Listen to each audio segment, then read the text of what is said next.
Hello बच्चों, आप अगर सीए बनने के बारे में सिंसियरली सोच रहे हो तो ये वीडियो पूरा एंड तक ध्यान से देखना। अभी कल सीए फाउंडेशन का एग्ज़ाम हुआ था रिसेंटली और मैंने अपने सेकंड चैनल पर सीए फाउंडेशन के अकाउंट्स के पेपर का एक पूरा रिव्यू डाला था। आप वो वीडियो जाके चेक करना। लेकिन मैं आपको बता देता हूँ कि सीए फाउंडेशन के अंदर जो अकाउंट्स का पेपर होता है उसमें देखो बहुत सारे ऐसे स्टूडेंट्स होते हैं जो आप अभी क्लास 11th में होंगे या आप अभी क्लास 12th में होंगे और आप सोचते हैं कि हमारा एग्ज़ाम सीए फाउंडेशन का होगा और वो तो अभी बहुत टाइम है हमारे पास। लेकिन मैं इस वीडियो के माध्यम से आपको बताना चाहता हूँ कि अगर आप सीए बनना चाहते हैं या सीए बनने का सोच रहे हैं तो ये वीडियो स्किप मत करना। और इस वीडियो में मैं जो बातें बताऊँगा वो बहुत ज़्यादा इंपॉर्टेंट हैं, क्योंकि क्लास 11th में जो आप अकाउंट्स पढ़ते हो और क्लास 12th में जो आप अकाउंट्स पढ़ते हो वो मैं आपको बताने वाला हूँ किस तरह से सीए फाउंडेशन में बहुत ज़्यादा हेल्पफुल रहता है। और अगर आप अभी क्लास 11th या क्लास 12th में अकाउंटेंसी सब्जेक्ट को अच्छे से नहीं पढ़ते हो तो कहीं ना कहीं आपको आगे प्रॉब्लम भी आ सकती है। तो वीडियो थोड़ा लंबा हो सकता है पर देखना पूरा एंड तक ध्यान से। देखो, अगर आप अभी क्लास 11th में हो तो आपको सीए बनने के लिए एक एग्ज़ाम देना पड़ेगा जिसको बोलते हैं सीए फाउंडेशन। आप अगर क्लास 12th में हो तो आपको भी ये एग्ज़ाम देना पड़ेगा सीए फाउंडेशन। अब क्लास 11th में जो बच्चा है उसका सीए फाउंडेशन का एग्ज़ाम होगा 2027 में, आज से 2 साल बाद। और अगर आप क्लास 12th में हो तो आपका सीए फाउंडेशन का एग्ज़ाम होगा 2026 मई के बाद। अब आईसीएआई ने अपना नया सिलेबस भी निकाल दिया है फॉर मई 2026 एंड ऑनवर्ड्स, यानी कि आप क्लास 11th या क्लास 12th में अगर अभी हो तो आपके लिए सिलेबस पूरी तरह से रेलिवेंट रहने वाला है। पहले मैं आपको पूरा सिलेबस दिखाता हूं और फिर बाद में प्रूफ के साथ दिखाऊंगा कि जो कल सीए फाउंडेशन का पेपर हुआ उसमें किस तरह से मतलब जो सीए के स्टूडेंट्स थे वो बहुत ज़्यादा परेशान हुए। उनका कहना था कि पेपर बहुत हार्ड है, पर आप अगर अभी से संभलते रहते अपने 11th और 12th को अच्छे से पढ़ोगे तो देखो आपको कितनी अच्छे से समझ आएगा कि वाकई में सीए फाउंडेशन में आपका 11th और 12th का बहुत बड़ा रोल रहता है। तो पहले मैं आपको सिलेबस दिखा देता हूँ, बड़े ध्यान से देखना। सिलेबस मैंने बहुत ही स्ट्रेटेजिकली आपके लिए बनाया है। ये पूरा का पूरा जो सीए फाउंडेशन का सिलेबस होता है इसमें टोटल 11 चैप्टर्स होते हैं, जिसमें आप देखोगे कि मैंने चैप्टर के सारे टॉपिक्स लिख रखे हैं और इन टॉपिक्स को मैंने 2 कलर में डिवाइड कर रखा है। एक आपको ग्रीन कलर दिखेगा और एक आपको थोड़ा सा ऑरेंज या रेड कलर का मिक्सचर जो है वो नज़र आएगा।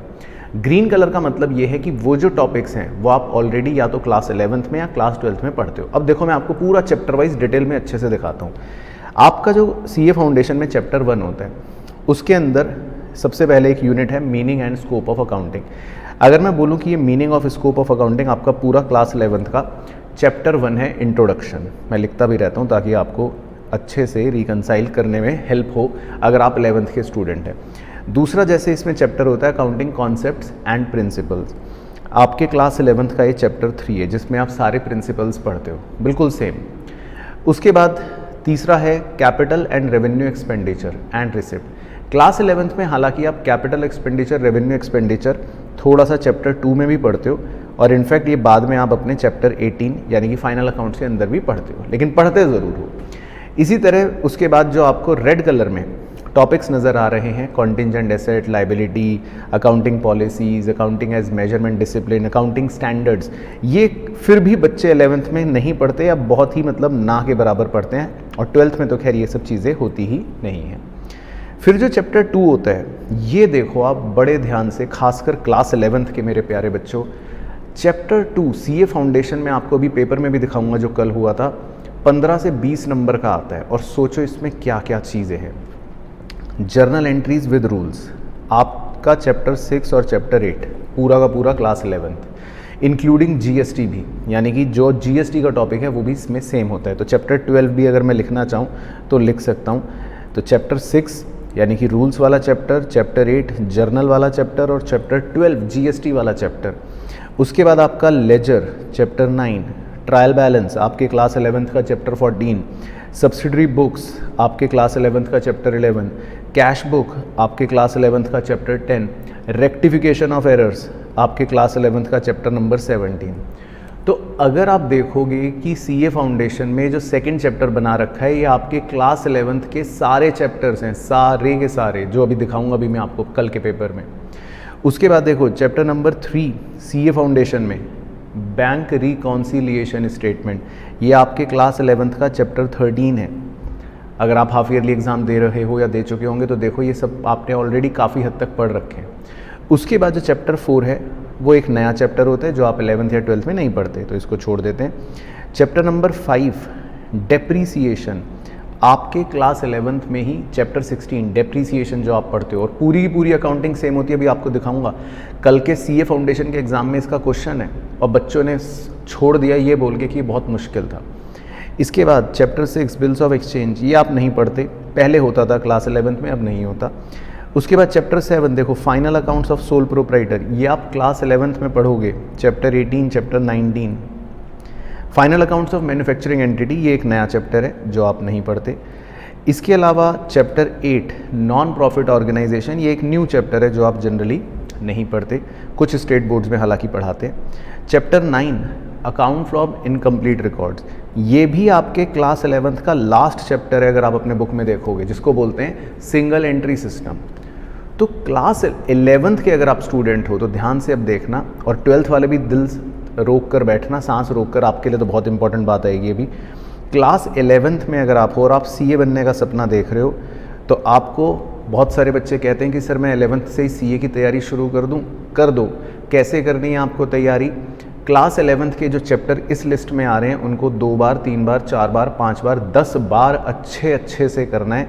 चैप्टर 1, 3, 2, 18, 6, 8, 9, 14, 11, 10, 17, 13, ये सब सीए फाउंडेशन में आएंगे चैप्टर्स वापस से, और वो भी बिल्कुल सेम होंगे। जितना अच्छा आप 11th में पढ़ोगे उतना आपको आगे फ़ायदा होगा। और पता है ये चीज़ क्योंकि मुझे अभी से पता होती है, तो मैं तो 11th में अपने यहाँ जो बच्चे आते हैं उनको जानबूझ के, जो भी सीए करने वाला होता है, ये सब चीज़ें अभी से करवाता हूँ ताकि बाद में प्रॉब्लम ना हो। तो आप भी ये बात ध्यान रखना।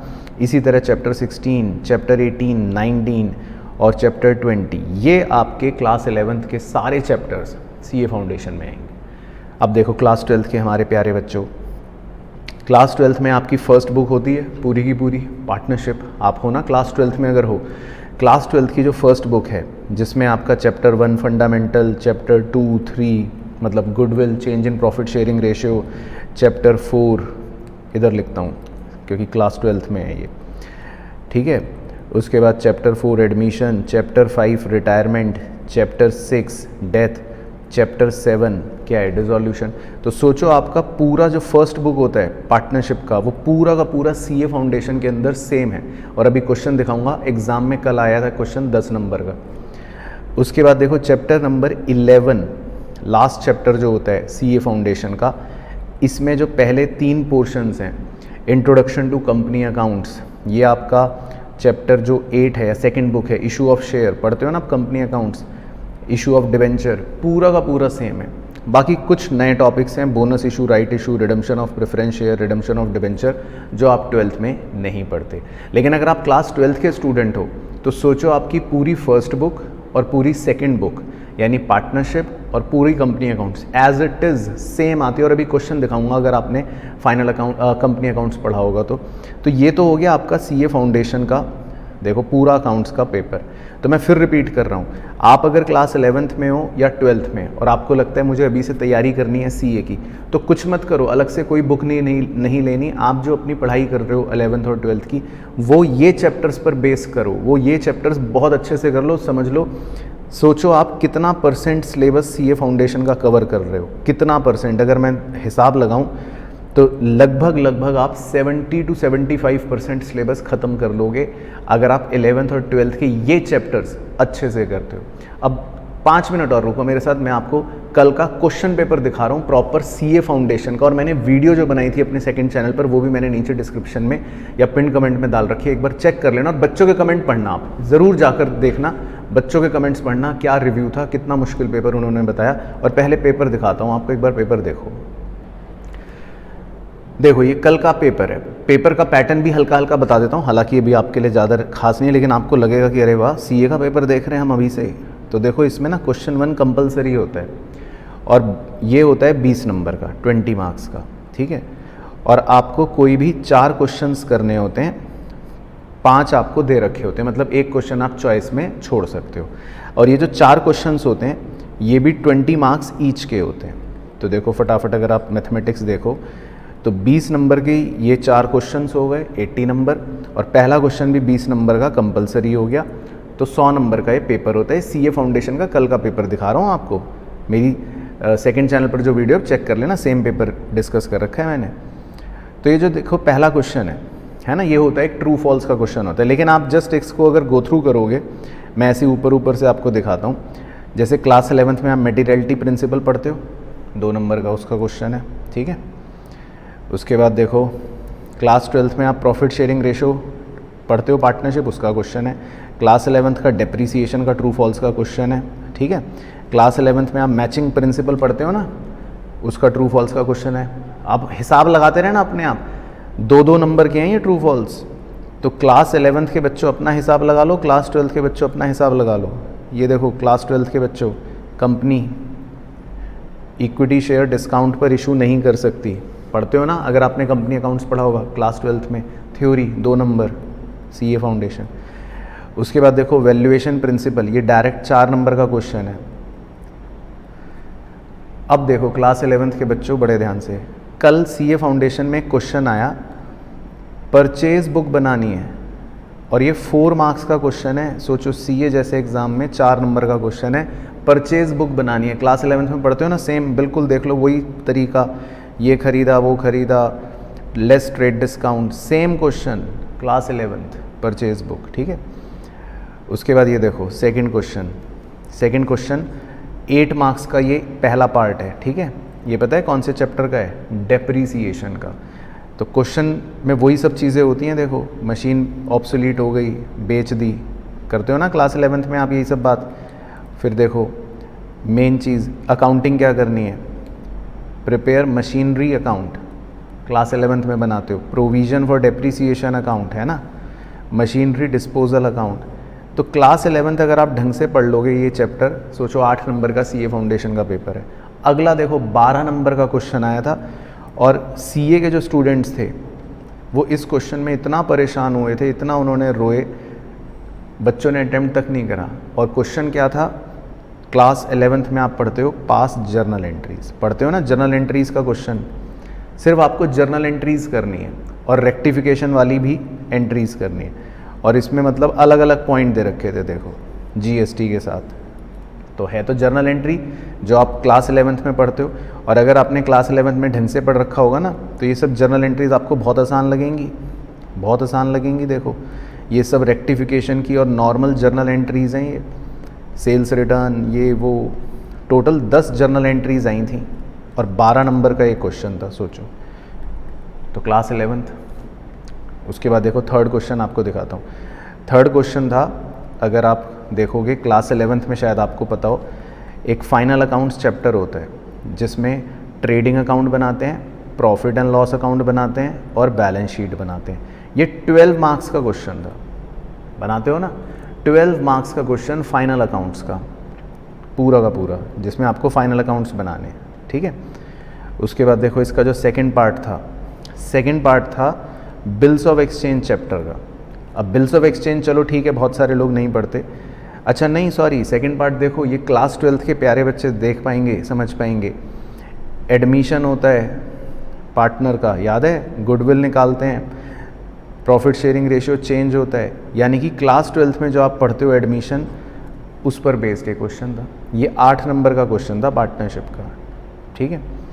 उसके बाद देखो एक और 12 नंबर का क्वेश्चन, ये तो प्रॉपर क्लास 12th का क्वेश्चन है, जिसमें 2 पार्टनर्स होते हैं, और ये देखो बैलेंस शीट दे रखी है, और ये एक नया पार्टनर एडमिट हो रहा है। देखो 12th क्लास का क्वेश्चन है ये, और 12 नंबर का क्वेश्चन है एडमिशन चैप्टर का पूरा, ठीक है। ये देखो सेम चीज़, रिवैल्यूएशन अकाउंट, कैपिटल अकाउंट और बैलेंस शीट, सेम काम आप 12th में भी करते हो, बिल्कुल सेम है। 12 मार्क्स का सीए फाउंडेशन अकाउंट्स में था कल के में एग्ज़ाम में, देख रहे हो हाल। उसके बाद ये एक एनपीओ चैप्टर का क्वेश्चन था, चलो ये तो नया चैप्टर है, आप नहीं पढ़ते 11th-12th में, छोड़ो, 8 नंबर का। उसके बाद देखो ये बीआरएस, क्लास 11th के प्यारे बच्चों देखो बीआरएस बनाते हो, ये 5 नंबर का क्वेश्चन आया था बीआरएस बनाने का, आपका चैप्टर 13 जो है ये देखो, और यही तो पॉइंट्स पढ़ते हो आप, check issued but not presented, तो कुछ अलग नहीं है। तो 11th अगर ढंग से पढ़ ली तो मुझे लगता है आप CA फाउंडेशन में बिना दिक्कत के आराम से क्लियर कर जाओगे। तो 11th पे फोकस करना। सेकंड पार्ट देखो बिल्स ऑफ एक्सचेंज का, ये भी 5 नंबर का।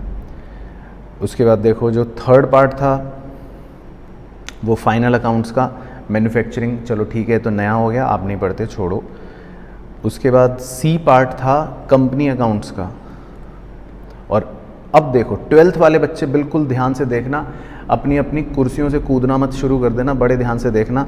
लास्ट क्वेश्चन आता है ये CA फाउंडेशन में 6th क्वेश्चन। इसमें पहला पार्ट जो होता है ये 15 नंबर का होता है, दूसरा तो चलो थ्योरी होता है। 15 नंबर में देखो क्या क्वेश्चन है वो दिखा रहा हूँ, एक बार ध्यान से देखना, मुझ पर भरोसा करके एक बार ध्यान से देखना। अगर आपने कंपनी अकाउंट्स पढ़ लिया, इशू ऑफ शेयर चैप्टर, ये क्वेश्चन देखना क्या है, 15 नंबर का बता रहा हूँ। कंपनी ने शेयर इशू करे, प्रीमियम पर शेयर इशू कर दिया, ये ब्रेकअप दे रखा है 2, 5, 2, 3, ठीक है, नॉर्मल। उसके बाद ओवर सब्सक्रिप्शन हो गया, है ना, और प्रोराटा अलॉटमेंट कर दी, नॉर्मल, यही सब हम 12th में भी करते हैं। उसके बाद एक बदमाश है जिसने पैसे नहीं दिए, फिर कंपनी ने इसके शेयर्स को क्या कर दिया, फोरफीट कर दिया। एक दूसरा बदमाश था, उसके भी शेयर को फोरफीट कर दिया, और बाद में कंपनी ने शेयर्स को री इशू कर दिया। बस ये 15 मार्क्स का 15 नंबर का क्वेश्चन था। सोचो CA फाउंडेशन में 15 नंबर का, और ये सेम क्वेश्चन आप 12th में करते हो, इनफैक्ट इससे मुश्किल क्वेश्चन करते हो। 15 नंबर का एक क्वेश्चन था, बाकी तो ये तो छोटा सा 5 नंबर का थ्योरी क्वेश्चन था। तो देखो ये पूरा का पूरा पेपर मैंने डिस्कस करा है CA फाउंडेशन का।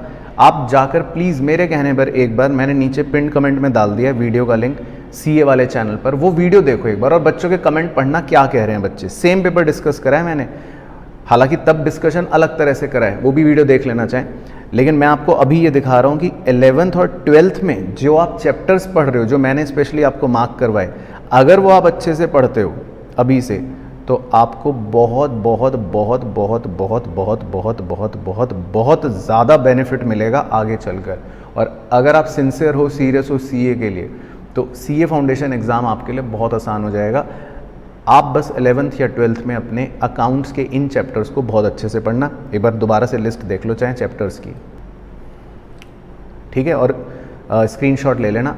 क्लास 11th में कौन से चैप्टर्स अच्छे से करने हैं, 1, 3, 2, 18, 6, 8, 12, 9, 14, 11, 10, 17, 13, है ना, और मैंने हेडिंग भी डाल रखी है 16, 18, 19, 20। और 12th में अगर आप हो तो 2 बुक्स अच्छे से करो, पूरी पार्टनरशिप अच्छे से कर डालो, 20 नंबर CA फाउंडेशन के पक्के हो जाएंगे, और पूरा कंपनी अकाउंट्स कर डालो, 20 नंबर ये पक्के हो जाएंगे। आप पास तो वैसे ही हो जाओगे CA फाउंडेशन में, अगर आपने 12th के ये 2 बुक्स भी अच्छे से कर ली। अब वीडियो के नीचे मुझे कमेंट करके ज़रूर बता देना वीडियो कैसी लगी, और अगर सेम चीज़ आप इकोनॉमिक्स के लिए भी अगर मेरे से चाहते हो कि मैं ऐसा ही इकोनॉमिक्स का भी आपको पूरा कंपैरिजन करके अच्छे से दिखाऊं, बताऊं कि 11th में क्या है, 12th में क्या है, तो मुझे नीचे कमेंट कर देना, ठीक है। और वीडियो शेयर कर देना, लाइक भी कर सकते हो अगर पसंद आई हो। बाकी मुलाकात करूँगा आपसे नेक्स्ट वीडियो में, तब तक अपना ध्यान रखना, मस्त रहना और स्वस्थ रहना।